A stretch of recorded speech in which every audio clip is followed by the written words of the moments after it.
Faites-vous partie de ces petits épargnants qui ont eu du nez en investissant dans le Bitcoin? Ça y est, c'est décidé, j'investis. Ça peut faire une fortune. Sur le papier, cette monnaie virtuelle, c'est l'affaire du siècle. À sa création, il y a 12 ans, un Bitcoin valait 0,0063 €. Aujourd'hui, il bat des records et s'élève à plus de 42 000 €. 100 € investis en 2009 rapportent donc en 2021 6,7 milliards d'euros. Une flambée vertigineuse dopée ces jours-ci par l'homme le plus riche du monde. Elon Musk, fondateur du groupe automobile Tesla, vient d'investir 1,5 milliard de dollars dans le Bitcoin. Les gens ne devraient pas investir leurs économies d'une vie dans les crypto-monnaies. Mais si vous voulez spéculer, avoir des frissons, il y a de fortes chances que la crypto-monnaie soit la future monnaie de la planète. Le Bitcoin est apparu après la crise financière de 2008. Son créateur, un génie de l'informatique qui se fait appeler Satoshi Nakamoto, revendique alors un monde sans institutions monétaires et financières. Va-t-on pouvoir un jour se passer des banques? Certains y arrivent déjà avec le Bitcoin, une monnaie virtuelle qui permet d'échanger de l'argent d'un ordinateur à un autre. Longtemps réservé aux trafiquants de l'Internet clandestin, le Darknet, le Bitcoin est devenu un phénomène grand public qui a fait des émules. Des milliers d'autres crypto-monnaies ont vu le jour, aux grandes dames des banques centrales qui alertent sur les dangers d'une monnaie virtuelle très volatile, sans garde-fou. Il faut impérativement que cette activité, si elle s'apparente à de la monnaie, entre guillemets, elle soit soumise exactement aux mêmes règles, même business, même supervision, même régulation. Alors, la ruée vers l'or numérique est-elle une folie collective? La crypto-monnaie peut-elle se généraliser dans notre quotidien? Le Bitcoin risque-t-il de déstabiliser l'économie mondiale? Trois invités pour en débattre. Odile Lacomsky-Laguerre, bonsoir madame. Bonsoir. Vous êtes économiste spécialiste des crypto-monnaies et maîtresse de conférences à l'université de Picardie Jules Verne. Selon vous, il y a un projet politique derrière le Bitcoin, constitué des sociétés et des économies qui fonctionnent et qui fonctionneraient en tout cas de manière décentralisée, sans aucune régulation de la part de l'État. À côté de vous, Alexandre Stachenko, bonsoir. Vous êtes cofondateur et directeur général de Blockchain Partner. Vous êtes dans le Bitcoin jusqu'au cou. Et selon vous, le Bitcoin est incensurable par les États et son coût de transaction est faible. C'est un or numérique, d'une certaine manière, beaucoup plus facile à manier que la valeur refuge qu'est l'or métal. À côté de vous, Jean-Marc Daniel, économiste, professeur émérite à l'ESCP Europe. Bonsoir Jean-Marc Daniel. D'après vous, le Bitcoin n'est pas du tout une monnaie parce qu'on ne peut pas acheter avec et que sa valeur change tout le temps. Il est très volatile. C'est donc, toujours selon vous, un pur objet, un pur actif spéculatif. Et on démarre le débat, Sonia, avec une question d'un de nos internautes qui n'y connaît rien comme nous. Oui, une téléspectatrice qui revendique son ignorance, comme beaucoup d'entre nous.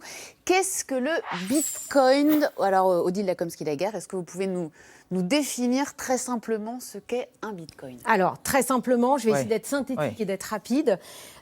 Pour faire très simple, c'est une nouvelle monnaie numérique, donc c'est une innovation radicale.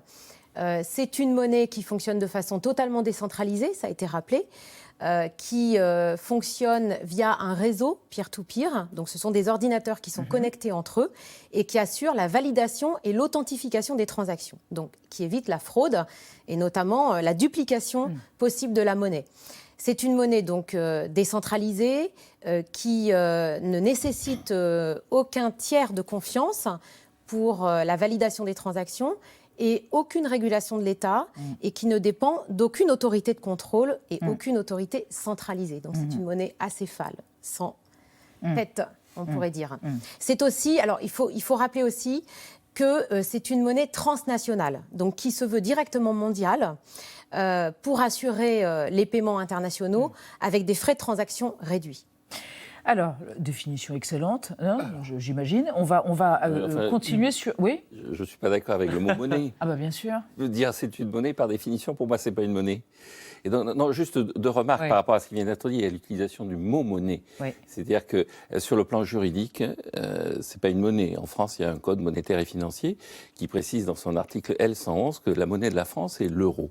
Donc la monnaie en France, c'est l'euro. Donc le bitcoin... C'est une monnaie transnationale alors? Oui, le bitcoin, c'est pas une monnaie. Non, en France, la monnaie, c'est l'euro. Vous ne pouvez pas payer en dollars, hein. Vous ne pouvez pas payer en bitcoin, vous ne pouvez pas payer en dollars. Vous allez dans un magasin, vous ne pouvez pas payer en dollars. Justement, monnaie, pas monnaie, en tout cas numérique, transnationale, acéphale, disiez-vous à l'instant.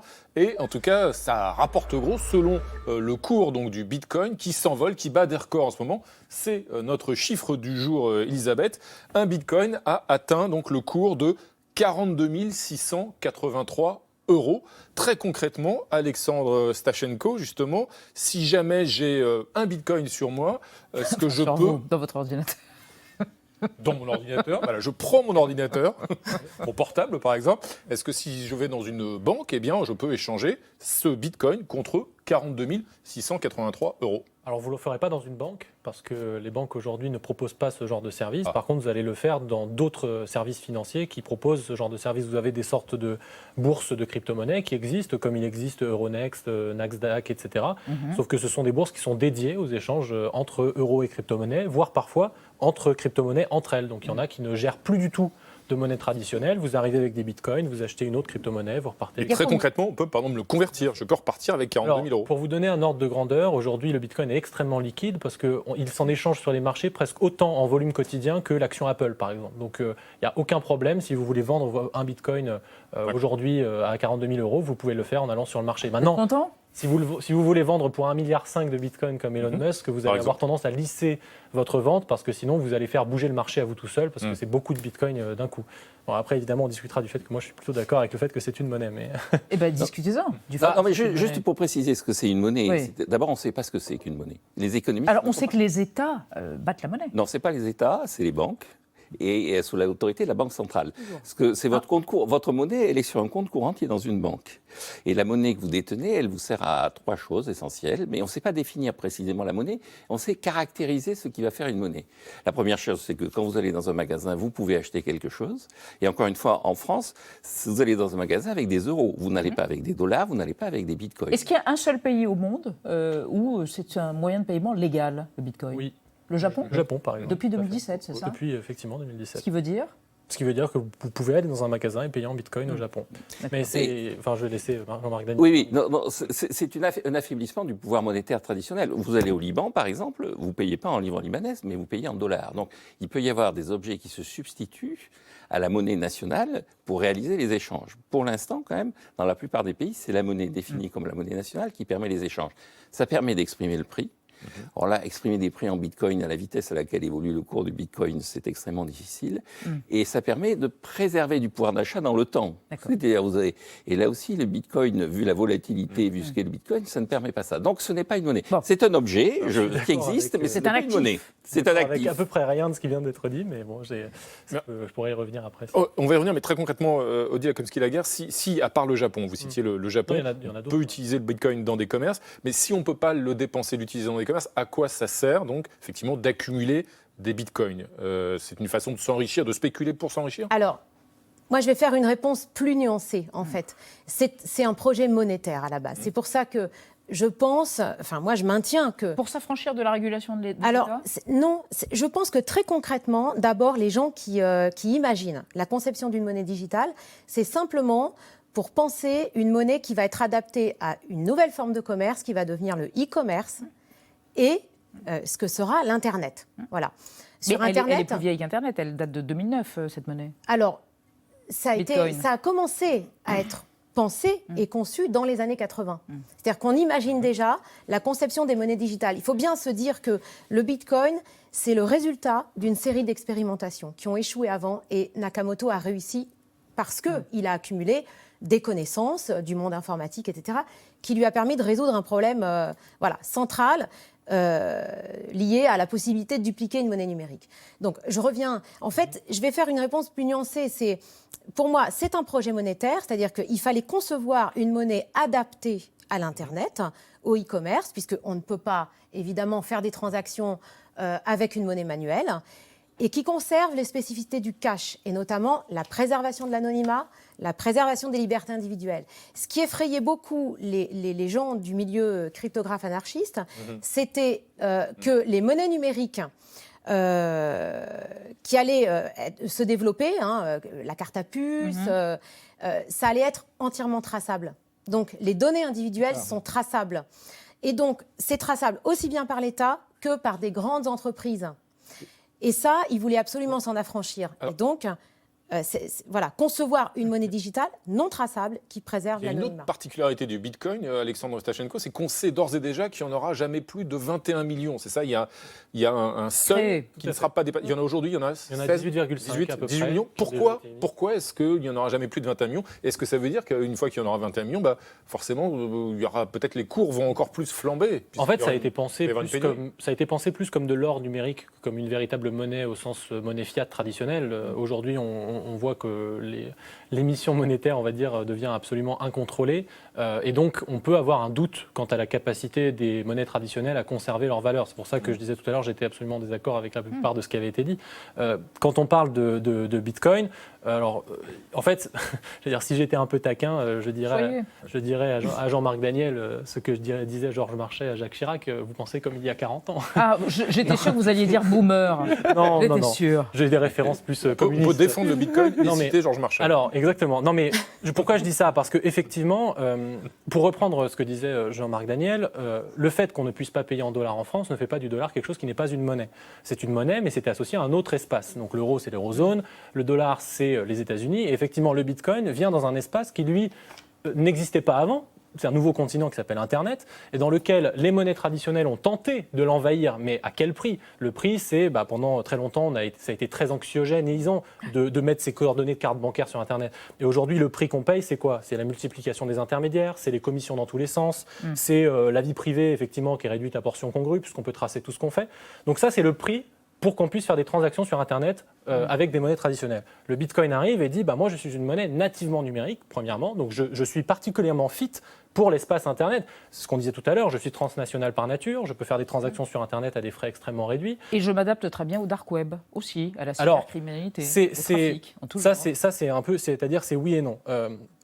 Pour reprendre ce que vient de dire ma voisine, Odile, c'est que on ne peut pas à la fois vouloir une traçabilité totale des transactions, parce que si on veut ça, en fait, globalement, ce qu'on souhaite et qu'on appelle de nos voeux en voulant ça, c'est une société totalitaire.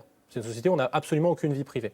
Donc, on ne peut pas souhaiter ça. Donc, mécaniquement, de toute façon, on doit garder une sorte d'espace gris dans lequel on doit pouvoir être libre de faire des transactions. Maintenant, pour répondre précisément à cet argument-là, ça, c'est un argument qui est répété partout alors qu'il est complètement faux. La proportion de transactions illicites sur Bitcoin, c'est 0,3% à peu près, alors que pour le dollar, c'est 5%. Donc c'est bien plus, et c'est clairement pas en Bitcoin que se finance Daesh, les cartels mexicains et colombiens, etc. C'est absolument pas en Bitcoin. Bitcoin sert à faire des transactions ou à stocker de la valeur. C'est mon dernier point sur lequel j'étais pas d'accord. S'il y a bien un actif sur lequel je peux vous assurer qu'en l'achetant, vous allez perdre de la valeur sur le long terme, c'est le dollar. Le truc a perdu 90% de sa valeur en 100 ans, alors que le Bitcoin, lui, si vous le prenez sur les tendances longues, justement, il ne fait que prendre de la valeur. On va regarder une infographie, une carte. Ça monte et ça descend. Voilà, en tendance longue. Attendez. On va la regarder, la tendance longue. On va la regarder ensemble. Indéniablement, aujourd'hui, il bat des records. Mais ce cours du Bitcoin, il a énormément fluctué ces dernières années. Donc, si on regarde, par exemple, en 4 ans, il est passé d'un peu plus de 1000 euros en janvier 2017 à aujourd'hui, donc 42 683 euros. Rappelons que cette monnaie numérique a été créée au lendemain de la crise de 2008, en 2009. Et on le voit, en tout cas, cette courbe, ce sont des montagnes russes avec des hauts, des pics et puis des ressacs. Pourquoi, Odile Lacomsky-Laguerre, pourquoi autant de fluctuations, pourquoi une telle volatilité du Bitcoin et pourquoi cet envol aujourd'hui? Est-ce que c'est lié évidemment à la pandémie et à ses conséquences? Alors, de manière générale, je vais faire l'explication basique. En fait, ça fonctionne comme un actif spéculatif. Du coup, l'effet montagne russe, mais c'est comme tout ce qui se passe en bourse, c'est-à-dire que vous avez des comportements mimétiques. Quand vous avez un mouvement haussier, il est rationnel d'acheter si vous pensez que les autres continuent à penser que le mouvement va continuer à être haussier. Voilà. Et donc, vous pouvez avoir des retournements, c'est très sensible aux rumeurs, c'est très sensible aux nouvelles favorables, très sensible à la publicité. Donc, par exemple, Elon Musk. Alors, très récemment, c'est pour ça, c'est un petit marché. C'est un tout petit marché. Le mot a été lâché, c'est quand même un actif spéculatif. Et quand Elon Musk se porte là-dessus, c'est un actif spéculatif. Et donc, un véritable enjeu, à mon avis, il y a 2 enjeux derrière ça. Est-ce qu'il y a d'autres actifs spéculatifs qui rendent des services autres que le Bitcoin? La réponse est oui. Et d'abord, il y a 3000 crypto-monnaies, donc il y a tout un tas de personnes qui se sont mises sur ce type d'activité.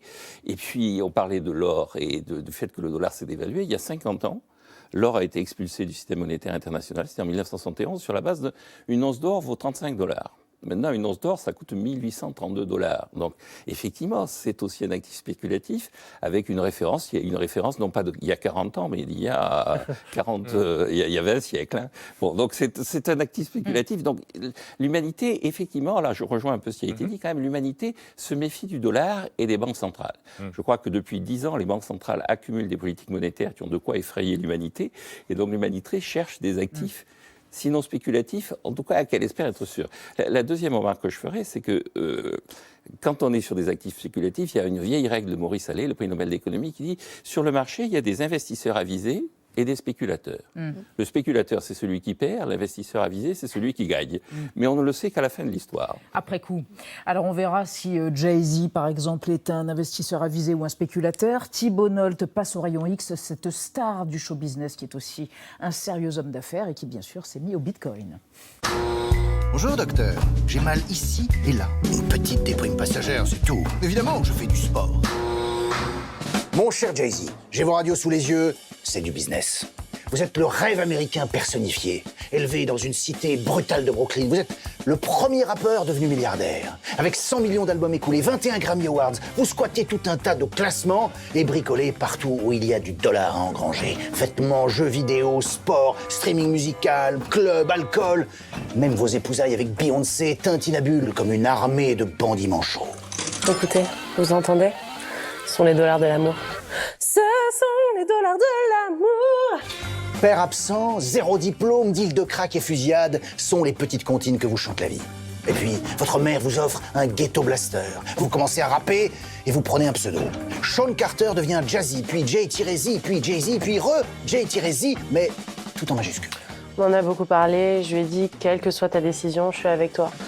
Je suis avec toi. Et ça fait 25 ans que vous êtes dans le game, vous aimez New York, vous êtes pote avec Obama. Vous avez appelé votre fille aînée Blue Ivy, soit lierre bleue. Jay-Z préférait lierre carmin ou lierre moutarde, mais je lui ai dit, écoute ton cœur. Écoute ton cœur. En bon milliardaire, vous avez vos philanthropies. Une fondation avec maman pour scolariser les gamins de la cité, une campagne de dons pour les victimes de l'ouragan Katrina ou de brutalité policière. On vous a même vu soutenir le mouvement gauchisant Occupy Wall Street. Les riches doivent soutenir les pauvres, les capitalistes soutenir les anticapitalistes. Soutenir les anticapitalistes. Soutenir les... Désormais, vous faites bonne cause commune avec Jack Dorsey, le patron de Twitter, pour créer un fonds de développement de la crypto-monnaie en Inde et en Afrique, là où elle peut offrir une protection contre les dévaluations ou les censures gouvernementales. Jack et vous avez mis 500 bitcoins au pot, soit 23 millions de dollars. Mon cher Jay-Z... Mon Jay-Z, c'est plutôt Jay-Z. C'est plutôt Jay-Z. I just can't sleep. I'm so excited. I'm in too deep. Oh, Jay-Z. Victoire de la musique pour Claire Bellassène. Merci Thibault Nolte. Renaud. En effet. Alors Alexandre Stachenko, expliquez-moi pourquoi est-ce que Jay-Z donc investit, se convertit comme ça dans le Bitcoin. Est-ce que c'est juste pour faire plaisir à Beyoncé librement interprétée dans le sujet, ou est-ce que c'est parce qu'il espère y gagner quelque chose, comme toutes ces entreprises d'ailleurs sérieuses, qui elles aussi se convertissent au Bitcoin, PayPal, Visa, Mastercard me semble-t-il, BlackRock aussi. Tout à fait. Qu'est-ce qu'elles ont à y gagner ? Je vais reprendre, je vais me donner un verbatim qui n'est même pas le mien. Une des entreprises précurseurs de tout ça, c'est MicroStrategy, qui est une entreprise technologique américaine cotée au Nasdaq, qui fait des milliards d'euros de résultats nets par an. Qui n'était pas très chaud au début. Qui était absolument pas chaud au début. Son patron, Michael Saylor, passait son temps à dire que le Bitcoin ne servait à rien. Et en fait, dès l'an dernier, il a finalement issu un communiqué pour dire « Ok, j'ai regardé ma trésorerie », je cite ces mots, « J'ai regardé ma trésorerie, je me suis aperçu que j'étais sur un glaçon qui fondait. Donc, j'adopte Bitcoin comme actif principal de ma réserve de trésorerie. » Une fois qu'on a ça, d'ailleurs, on voit très rapidement que sur Twitter, Elon Musk vient parler à Michael Saylor pour lui dire « Mais je ne savais même pas que c'était possible, comment vous faites des transactions aussi importantes, 400 millions d'euros, qu'est-ce qui se passe ?» Michael Saylor lui répond « Parlons-en en privé ». 2 mois plus tard, Tesla met 1,5 milliard, on peut supposer qu'il y a eu une conversation entre les deux hommes. Mais effectivement, le rationnel qu'il y a derrière, c'est que le dollar en ce moment, dont on parle du fait qu'une monnaie, ça doit être une réserve de valeur, on rappellera que le dollar a perdu 15% face à l'euro en un an. Vous allez énerver Jean-Marc Daniel. Et est-ce que ça en fait pour autant pas une monnaie? Je ne sais pas, mais en tout cas, le rationnel des entreprises, c'est de dire plutôt avoir du bitcoin pour parier sur la valeur réserve long terme que d'avoir du dollar qui ne fait rien dans ma trésorerie et d'être sûr de perdre de la valeur au fur et à mesure du temps. On évoque avec vous, Sonia, quelque chose qui est lié aux malversations sur le web, les rançongiciels. Oui, on a tous été marqués cette semaine par cette nouvelle en pleine crise du Covid. L'hôpital de Villefranche-sur-Saône qui s'est retrouvé paralysé après avoir été visé par une cyberattaque. Ça avait déjà été le cas il y a quelques jours à l'hôpital de Dax. Depuis près d'un an et le début de cette crise du Covid-19, les hôpitaux semblent être devenus la cible privilégiée des hackers, notamment en raison de la vétusté de leurs installations informatiques. Le cas de figure le plus classique, c'est donc l'envoi par mail d'une pièce jointe, un PDF infecté qui va paralyser le système. On appelle ça les rançongiciels. Et pour lever leur attaque et permettre de retrouver l'accès aux documents, les hackers demandent le paiement d'une somme d'argent, d'une rançon. Et ça se passe souvent en bitcoin, car c'est bien, vous le disiez tout à l'heure, l'une des caractéristiques de ces crypto-monnaies, leur capacité à rendre les échanges anonymes. Forcément, les activités criminelles qui pullulent sur le dark web, cet Internet de l'ombre, en profitent, même si j'ai bien entendu que vous aviez l'air de considérer que c'était plutôt une idée reçue tout à l'heure. Alors, je ne sais pas si vous allez encore en désaccord sur cette question. Je vous pose donc peut-être la question à vous, Jean-Marc Daniel. Est-ce que c'est aussi ça la réalité de ces crypto-monnaies, favoriser les trafics en tout genre, trafic d'armes, de drogue sur le dark web? Moi, ce qui me frappe, c'est effectivement la dérive de ce projet. On l'a dit au début, le projet a été fait sur le plan intellectuel par des gens qui voulaient s'abstraire du monopole qu'est la Banque centrale, des politiques monétaires, de décisions qui étaient prises par des autorités, pour avoir une sorte de décentralisation et des décisions prises au niveau individuel par les citoyens. Et maintenant, c'est devenu effectivement un outil pour tout un tas donc un actif spéculatif pour un certain nombre d'entreprises, un moyen d'échapper à la loi pour un certain nombre de gens qui ne veulent pas manier des fonds, mais des fonds visibles et des comptes bancaires. Néanmoins, quand on regarde, je pense que statistiquement, on a parlé de Daesh et tout ça, le billet en dollars et le lingot d'or, ça reste pour le crime organisé qui doit être là aussi sur la ligne de Georges Marchais, c'est-à-dire qui fonctionne comme il y a 40 ans. Je pense que le crime organisé est plus dans l'appétence du dollar et du lingot d'or que du bitcoin, parce qu'il pense que c'est plus sûr, que c'est moins dangereux, que le dollar et l'or est plutôt du côté de l'investisseur avisé et le bitcoin est peut-être, je ne prends pas position, du côté du spéculateur. Odile Lekomsky-Laguerre, une dernière chose, c'est pas du tout écolo le bitcoin? Ah non, c'est pas écolo du tout. Non. C'est une réalité. Non, je suis d'accord. Non, c'est une réalité. Mais je pense qu'il peut y avoir des améliorations. Mais c'est pas écolo parce que le bitcoin, en tout cas la blockchain bitcoin, repose sur le mécanisme. Oui, ça repose sur le principe de la preuve de travail. Il faut faire travailler les ordinateurs sur un problème mathématique très compliqué, trouver une solution, et ça demande de la dépense énergétique, de la consommation électrique. Donc effectivement, ça a été pas mal montré du doigt. Alors, en revanche, là, je ne fais pas la promotion du bitcoin en disant ça, mais on n'a pas fait la comparaison avec ce que coûte le fonctionnement des monnaies bancaires classiques non plus. On le fera la prochaine fois. Voilà. Ce débat est terminé. Merci. On ne laisse pas la parole à la défense, c'est terrible. Un petit peu quand même. Ah oui, messieurs les censeurs. Merci à tous les trois.